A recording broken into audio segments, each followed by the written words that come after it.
Oeddech chi'n gwybod bod gan bob plentyn yng Nghymru hawl i gael o leia 10 awr o addysg gynnar yr wythnos o'r tymer yr ôl i benblwydd yn 2 oed? Y cyfnod sylfaen Meithrin yw'r amser y bydd eich plentyn yn ei dreulio mewn addysg rhwng 2 a 4 oed. Dyma gyfnod pwysig iawn y mywyd eich plentyn. Mae'n gosod y sylfaen ar gyfer ei addysg yn y dyfodol. Yn y cyfnod sylfaen, mae plant yn dysgu trwy chwarae, dan do ac yn yr awyr agored, sy'n holl bwysig i'w datblygiad addysgol.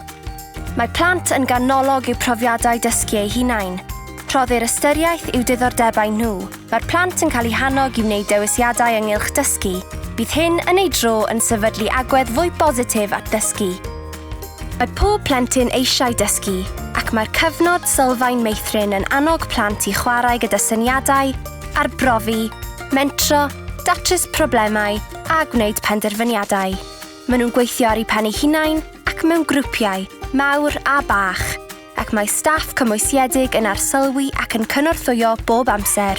Mae'r plant yn treulio llawer o'i hamser yn yr awyr agored, yn archwilio'r byd o'i cwmpas trwy weithgareddau wedi cynllunio a gweithgareddau ar hap, sy'n gallu creu tipyn o lanast weithiau.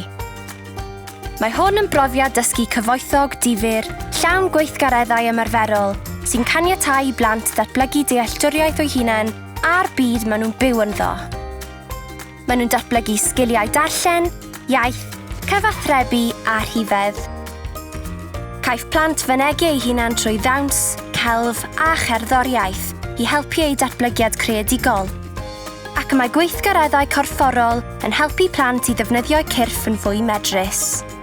Ond, yn bwysicaf oll, mae'r cyfnod sylfaen yn cynyddu hyder, hunangymhelliad ac annibyniaeth plant, ac yn ei helpu i ddatblygu ar eu cyflymder eu hunain, gan sicrhau bod ei lles yn ganolog i bopeth maen nhw'n ei wneud. Caiff addysg gynnar y cyfnod sylfaen ei ddarparu mewn ysgolion a rhai lleoliadau gofal plant cofrestredig. I wybod am y cyfnod sylfaen yn eich ardal chi, cysylltwch â'ch awdurdod lleol neu'r gwasanaeth gwybodaeth i deuluoedd.